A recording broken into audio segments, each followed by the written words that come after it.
Are you tired of paying bike shops to change your brake pads? Well, in this video, I'm going to show you how to do it yourself, quick and easy. And I'm even going to show you a trick to help you bed those new brake pads in a little easier. So after the intro, we're going to get right into it.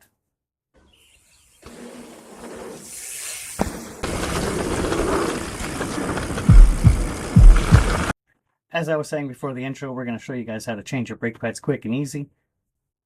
First thing you're going to do, you want to get all your tools together.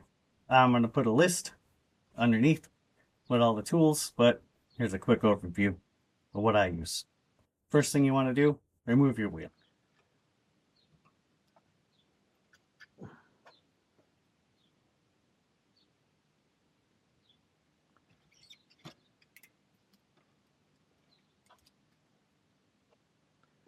After you got your wheel out, the next thing you want to do is push your brake pads back in.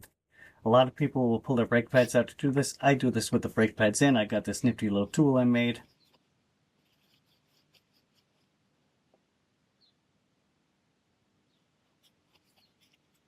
Push those brake pads back.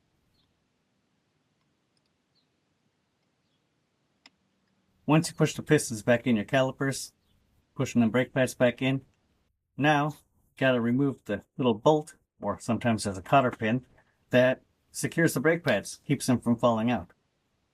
These AliExpress brakes, they don't have any little safety clip, but if you look at these brakes from Formula, they have a little clip on the back. Remove that little safety clip, then you can take the pin out. And then just slide those brake pads right on out. You may have noticed on the back of these brake pads, there's little rings from oil leaking by the pistons on the calipers. So I'm going to clean out the inside of my calipers. I recommend you do this too.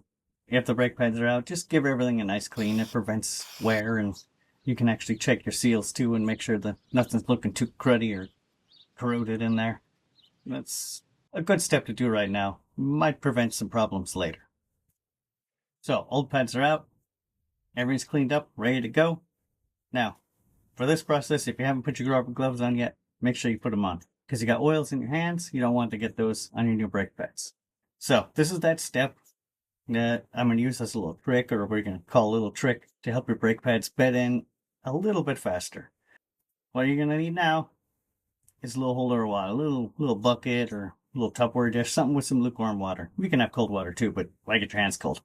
Warm water, a little nicer, right? You take your brake pads, dip them in the water, rub them together, rinse them off, rub them together, rinse them off, rub them together. You see that black sludge that started coming out right away? That's leftovers from the process of producing the brake pads. It's got oils and soots and stuff in it, and we want to get rid of that stuff because it is going to prevent you from breaking in your brake pads really quick. So if we get rid of that stuff, we just keep doing this a few times, 5, 6, 7 times. Just keep rubbing them together, dip them in the water, rub them together. You'll see it starts to change color, turn more of the color of the brake pad material and less of the black sludge coming out. When it's mostly the color of the brake pad material, call it good, we can put them in. Now we're going to make sure we got our brake pads oriented right. I've seen people put them in with the metal side towards the rotor. Don't do that. Brake pad material should be facing each other, spring in between, slide them down in there. Take your screw, re-put in your screw. If you got a cotter pin, put the cotter pin in, and make sure you put the little clip on. I have the Chinese brakes here, these AliExpress brakes. They don't have a cotter pin holding the back, so I put a little thread locker on there and slide it in. So we're done, right? Rear wheel in, let's ride. No, don't do that. We have one more step that we got to do before we put that rear wheel in, and this is also speed up your bedding in process and really increase your overall brake power. We're going to prep the rotors for the new brake pads. Prepping the rotors. I take the rotors off. You actually don't have to if you don't want to, but I find it a little easier to actually take them off. So I whiz out the 6 screws and take them off. I get some brake cleaner, rubbing alcohol, has some additives in it. I wouldn't recommend using it, but denatured alcohol is nice and clean. You can use that. And you're going to give your rotors nice clean. You're going to grab some, I'd say 400 to 600. I use a 400 grit sandpaper. And just scuff the surface of the rotor a little bit. You want to get the surface a little flatter because the old brake pads leave like a groove as they bed in. And you want to get rid of that groove a little bit so there's a nice flat surface for your new brake pads to settle in on. And also get any crud or leftover material from the old brake pads off before you bed in your brake pads. So just nice little scuff everywhere. Get them nice and clean and scuffed up. Then clean them off again with some teenage alcohol or some brake cleaner. Get them nice clean.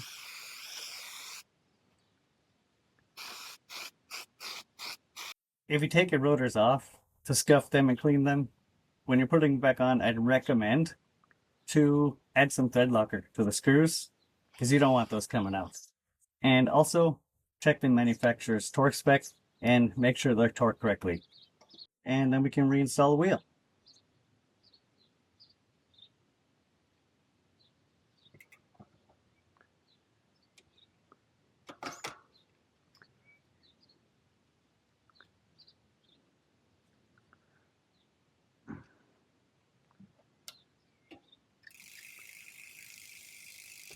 A lot of people also option to bleed their brakes during the process.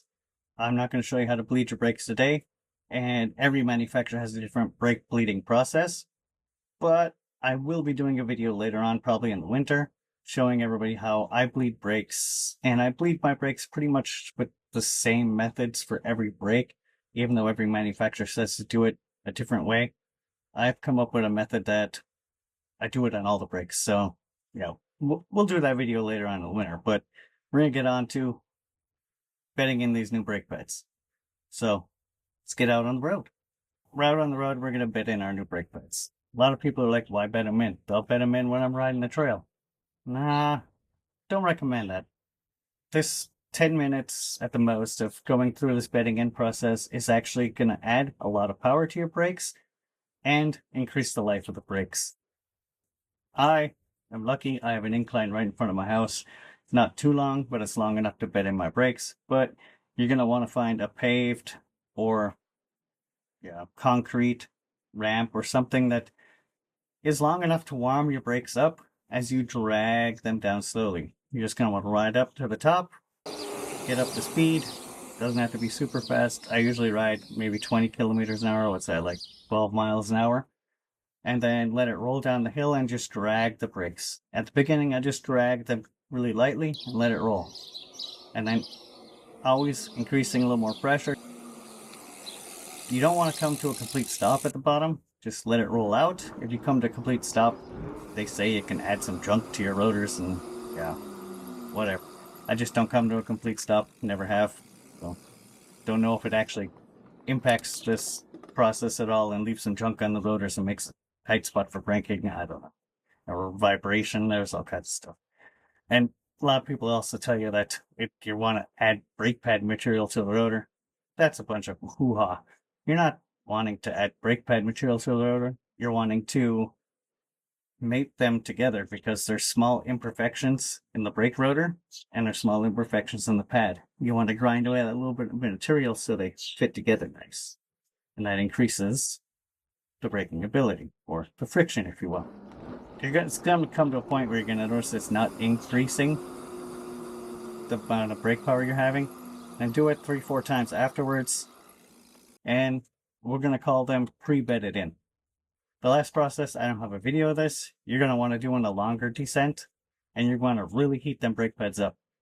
You don't really need to do this on a metallic brake pad.